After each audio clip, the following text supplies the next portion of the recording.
안녕하세요. 미스터리 수사국입니다. 오늘은 한 여경의 사건에 대해 소개해드리겠습니다.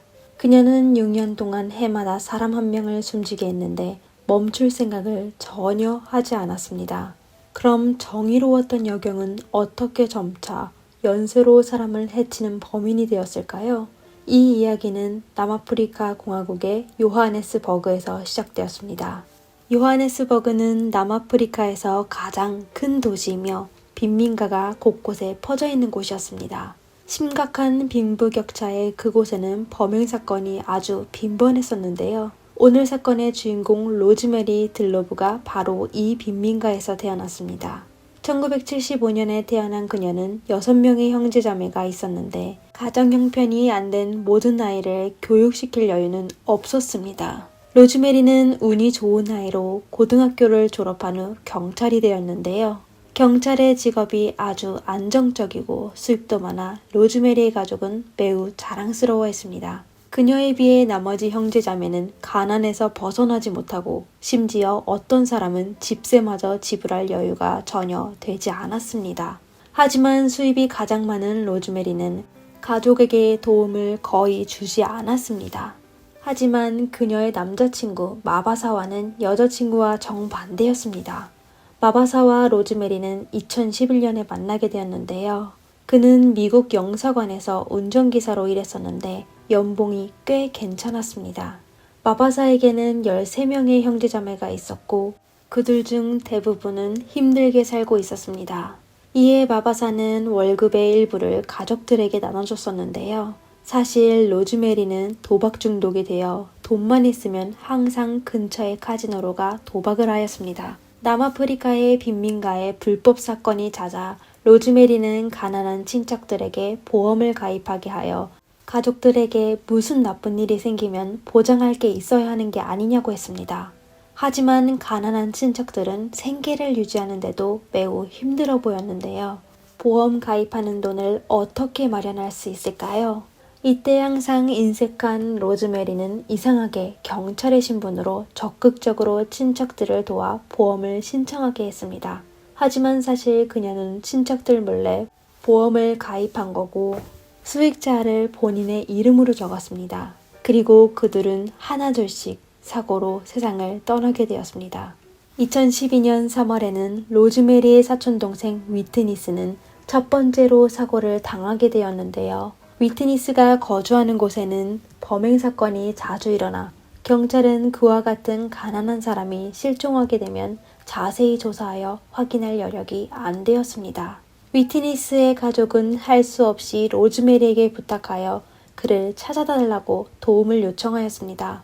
로즈메리는 아주 적극적으로 조사에 나서 며칠 만에 요하네스버그 북쪽의 작은 마을인 올리판츠 폰테인에서 이미 숨지게 된 위트니스를 발견하게 되었습니다. 하지만 안타깝게도 경찰은 가난한 사고를 당한 거에 그냥 대충 수사하기만 하였습니다. 심지어 위트니스의 보험 기록도 확인하지 않았습니다. 사실 그의 보험 증권을 확인하면 아주 이상한 점을 발견할 수 있을 것입니다. 위트니스는 아내의 이름이 로즈메리로 적혀 있었는데요. 로즈메리는 본인이 사촌동생의 아내라고 서류를 위조한 것입니다. 그녀는 사촌동생 가족들 몰래 13만 1000랜드, 하나로 약 927만 원의 보험금을 받았는데요. 그리고 사촌 장례식의 부의금으로 로즈메리는 200랜드, 하나로 1만 4천 원 정도밖에 주지 않았습니다. 돈이 생긴 로즈메리는 종종 동료들에게 저녁 식사를 초대하곤 하였는데요. 그러다 그녀의 동료들은 로즈메리가 카지노에 가기만 하면 밥을 사주지 않고 본인이 도박하다 또 돈을 잃게 됐다고 불평하는 걸 발견하게 되었습니다. 분명 로즈메리의 월급은 더 이상 그녀가 도박하는 거에 만족시키지 못했습니다. 이렇게 그녀는 다른 가족을 모색하기 시작하여 여동생 오드리로 선택하게 되었는데요. 로즈메리는 여동생에게 전화를 걸어 같이 저녁 먹자고 약속하였습니다. 오랫동안 언니와 연락을 하지 못한 오드리는 그녀의 전화를 받고 몹시 가난하지만 언니를 집으로 초대하여 집에서 식사하기로 했습니다. 다음날 아침 로즈메리는 갑자기 경찰서로 전화하여 오드리와 연락할 수 없다며 경찰에게 여동생의 집으로가 확인해달라고 요청했습니다. 경찰이 현장에 도착했을 때 오드리는 이미 숨진 지 오래되었습니다. 위트니스 사건과 마찬가지로 경찰은 이번 사건에도 열심히 조사하지 않았습니다. 이번에 로즈메리는 여동생의 보험금 71만 7천 랜드, 하나로 약 5,074만 원을 받게 되었습니다. 큰 돈이 생긴 로즈메리는 2014년 요하네스버그에서 북부에 있는 템비스 경찰서로 직장을 옮기게 되었습니다. 그리고 같은 해에 그녀는 귀여운 딸을 낳게 되었는데요. 하지만 딸의 탄생은 로즈메리를 행복하게 하지는 못했습니다. 그녀와 마바사는 둘 다 높은 월급을 받지만 계속 다투게 되었습니다. 마바사는 싸우기만 하면 부정적인 감정을 해소하기 위해 며칠 동안 집을 떠나곤 했는데 2015년 10월 어느 날 밤에 또 한 번 집을 떠난 마바사는 다시 집으로 돌아오지 않았습니다. 며칠 후 로즈메리는 경찰서에 마바사의 실종 신고를 하였습니다.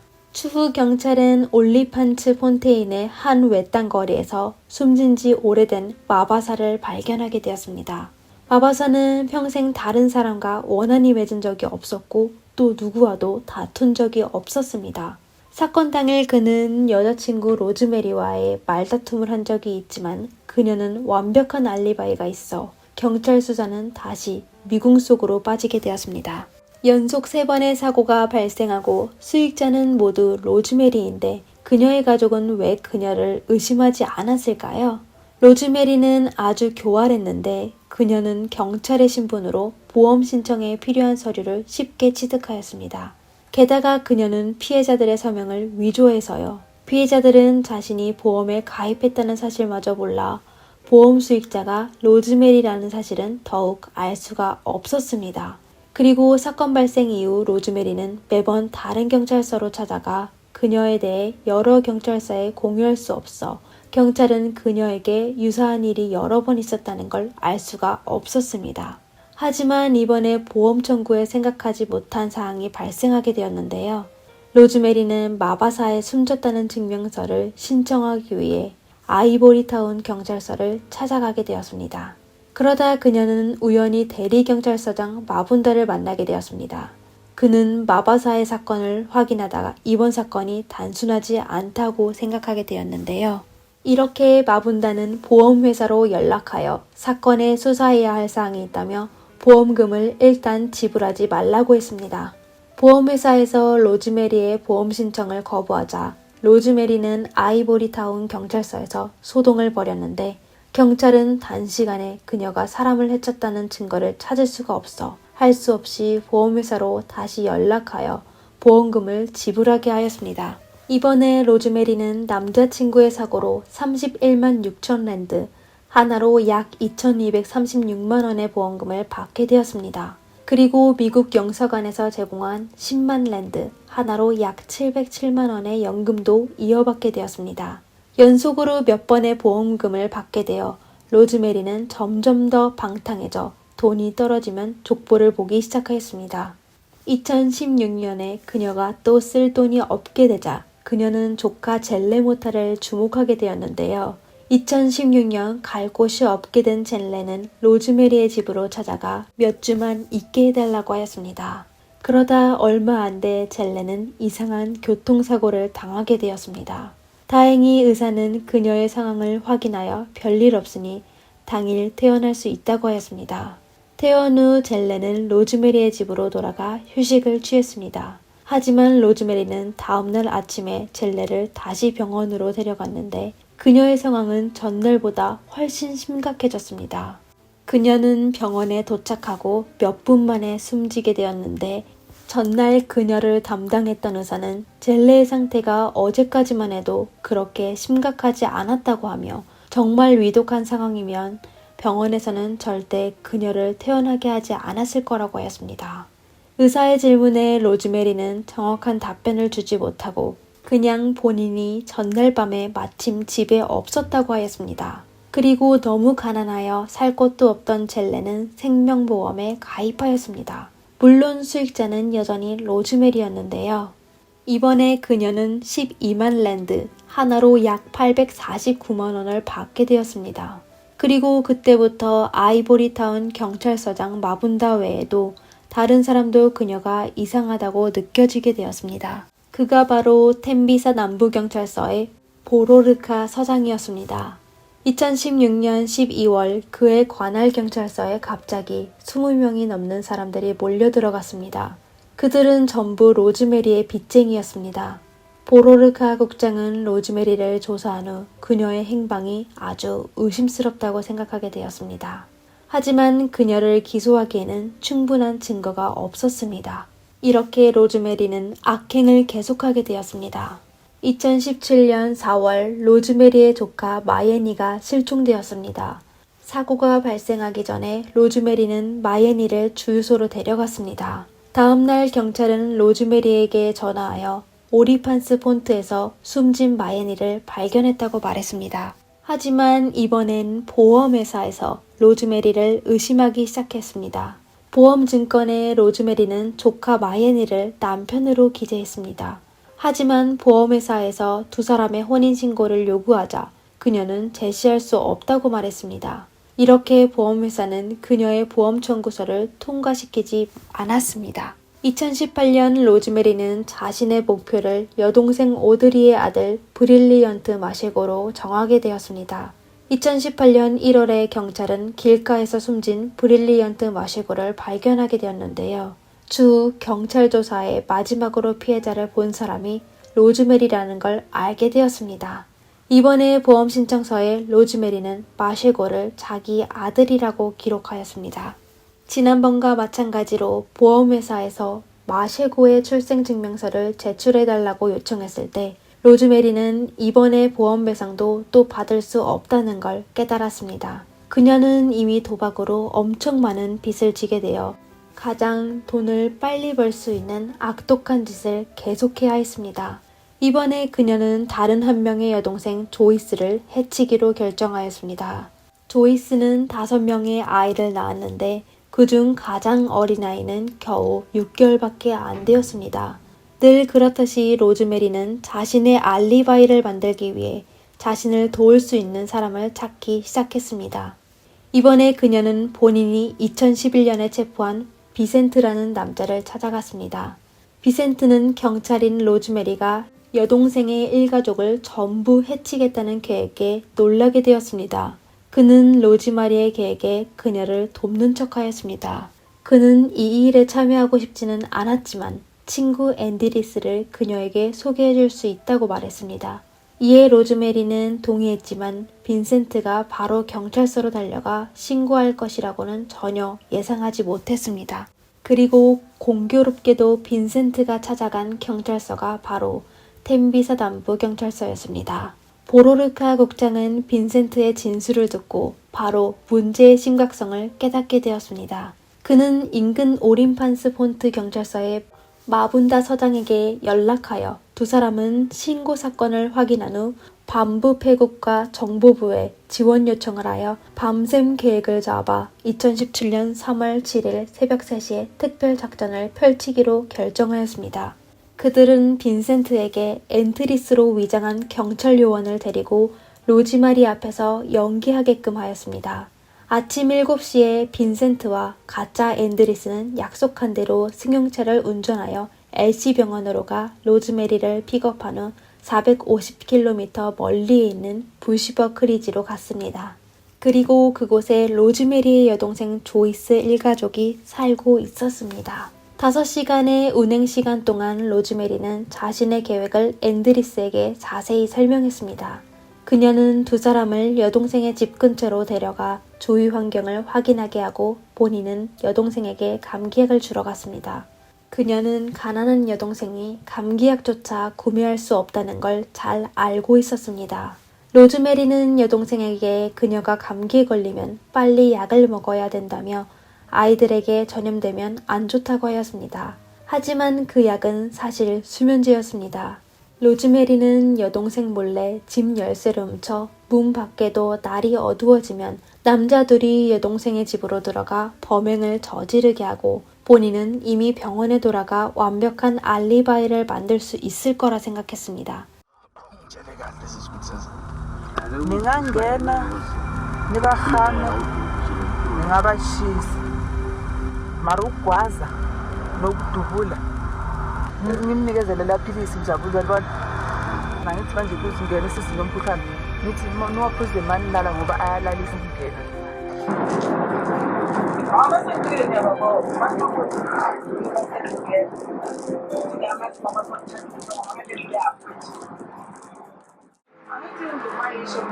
boyfriend iyawushisela so ukushisa akubona ngathi la amaphesi okushisa labantwana labakhe laba nabo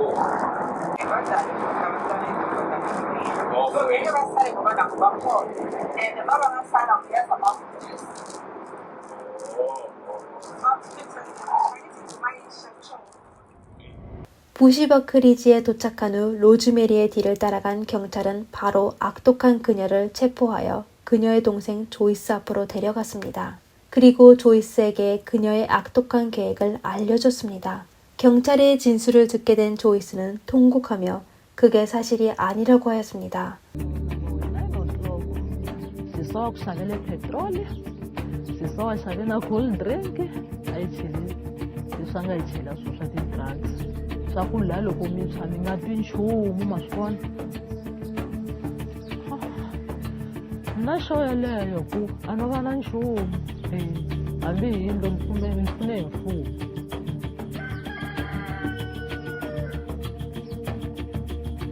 하지만 로즈메리의 행위는 여러 사람을 놀라게 했습니다. Breaking news, ex-police officer Nomia Rosemary Ndoki appeared at Cambridge Court. What? Skebengu. Hey! Advocate Williams, I'm a celebrity. Yo, Jehovah. 재판이 시작되기 전 로즈메리는 편안한 표정을 지으며 다양한 포즈를 지어 기자들에게 사진을 찍어달라고 요구하였습니다. 그녀는 마치 법원에서 재판받아야 할 죄수가 아니라 영화제에 참석한 것 같았습니다. 하지만 그녀의 헤어스타일과 음란한 자세는 그냥 역겹기만 하였습니다. 감옥으로 가는 길에 로즈메리는 공주마냥 본인이 먹다 남은 감자칩을 기자에게 줬습니다. 감옥에 가게 된 로즈메리는 여전히 배는 게 없이 휴대폰 심카드를 몰래 들고 들어가 감옥 밖에 있는 범죄자와 연락하며 심지어 사건을 담당하는 올리판츠 폰테인의 경찰서장 마본다를 협박하여 그의 가족들의 안전을 조심하라고 하였습니다. 그리고 그녀는 이번의 협박으로 5년의 형량을 추가로 받게 되었습니다. 법정에서 로즈메리는 검사의 기소에 오만한 태도로 무죄를 주장하였습니다. 그녀의 변호인은 로즈메리가 범죄 발생 당시 전부 완벽한 알리바이가 있고 또 로즈메리가 사람을 시켜 피해자를 해치게 했다는 증거가 없다고 하였습니다. 검찰은 53명의 증인을 불러 그녀가 범행을 저질렀다는 직접적인 증거가 없이 잠재량의 간접 증거로 그녀가 모든 사건에 연루되었다는 걸 증명하였습니다. 모든 피해자가 마지막으로 본 사람은 전부 로즈메리였는데 휴대폰 전화의 위치 추적을 통해 경찰의 추측을 증명하였습니다. 뿐만 아니라 경찰은 로즈메리의 집을 수색하여 놀라운 사실도 발견하게 되었습니다. 그녀의 집 탁자 위에는 보험 증권 서류가 잔뜩 쌓여 있었는데 문서 옆면에는 그녀의 가족들의 이름이 적힌 리스트가 있었습니다. 그 중에 4명의 이름이 표시됐는데 여동생 조이스의 이름 외에 다른 여동생 이본과 조카 글래디스 그리고 어머니 마리아의 이름이었습니다. 이에 경찰은 그들이 로즈메리가 다음 해치려는 사람들이라고 추측하였습니다. 분명 그녀의 범행이 발견되지 못했다면 그녀들은 참변을 당했을 것입니다. 오랜 시간의 재판 끝에 2021년 11월 판사는 마침내 로즈메리에게 6개의 종신형과 보험사기죄 유기징역 40년, 사람을 고용하여 다른 사람을 해치게 한 죄로 70년의 유기징역과 범행을 계획한 죄로 10년의 유기징역을 선고하였습니다. 로즈메리는 감옥에 갇히게 된 후에도 본인의 범행을 인정하지 않고 어떤 사람을 고용하여 사람을 해친 것도 전혀 얘기하지 않았습니다. 추후 경찰은 로즈메리가 2006년부터 생명보험에 가입 시작한 걸 알게 되자 그녀가 해친 사람이 6명보다 훨씬 많은 것으로 추측하였습니다. 그중 그녀의 첫 번째 아들 잔티라는 13살 소년도 포함되었습니다. 로즈메리는 남자친구 마바사를 만나기 전에 결혼한 적이 있었는데 그녀는 남편 코자와 결혼하여 아들 잔티를 낳게 되었습니다. 하지만 로즈메리의 결혼 생활은 남편이 세상을 떠난 걸로 끝나게 되었습니다. 그리고 이상하게도 로즈메리는 갓 태어난 잔티를 어머니 마리아에게 보내 키우게 했습니다. 뿐만 아니라 이후 10여 년 동안 그녀는 아들 잔티를 한 번도 집으로 데려가지 않았습니다. 아마 그녀가 가족들에게 애정이 없어 그들에게 그런 악독한 짓을 하게 된 것이었습니다. 그러다 2008년 잔티가 13살 때 그는 어머니 로즈메리가 보낸 문자를 받게 되었는데 그녀는 아들에게 방학을 같이 보내자고 하였습니다. 하지만 불쌍한 잔티는 이번의 방문이 처음이자 마지막으로 어머니와 같이 지내게 될 시간이라는 걸 전혀 생각하지 못했습니다. 어머니의 집에 도착한 지 얼마 안 돼 어린아이는 응급실로 이송되었는데 결국 숨지게 되었습니다. 병원 측은 그가 알 수 없는 이유로 숨지게 됐다는 결론을 내렸습니다. 잔티는 생명보험에 가입하지는 않았지만 그의 친부는 아이에게 적지 않은 재산을 남겼으며 아들이 18살 때 재산을 물려받을 수 있게 했습니다. 이제 잔티가 사고로 세상을 떠나게 되어 그 재산은 당연히 로즈메리가 받게 되었습니다. 로즈메리의 이야기는 여기서 끝나게 되었는데요. 오늘날까지 누구도 그녀가 얼마나 많은 사람들을 해쳤는지 모릅니다. 그녀의 눈에 가족들은 마치 현금 인출기와 같았습니다. 그녀에게 돈만 중요하지 다른 모든 건 아무런 의미가 없었습니다. 이상 미스터리 수사국이었습니다. 시청해주셔서 감사합니다.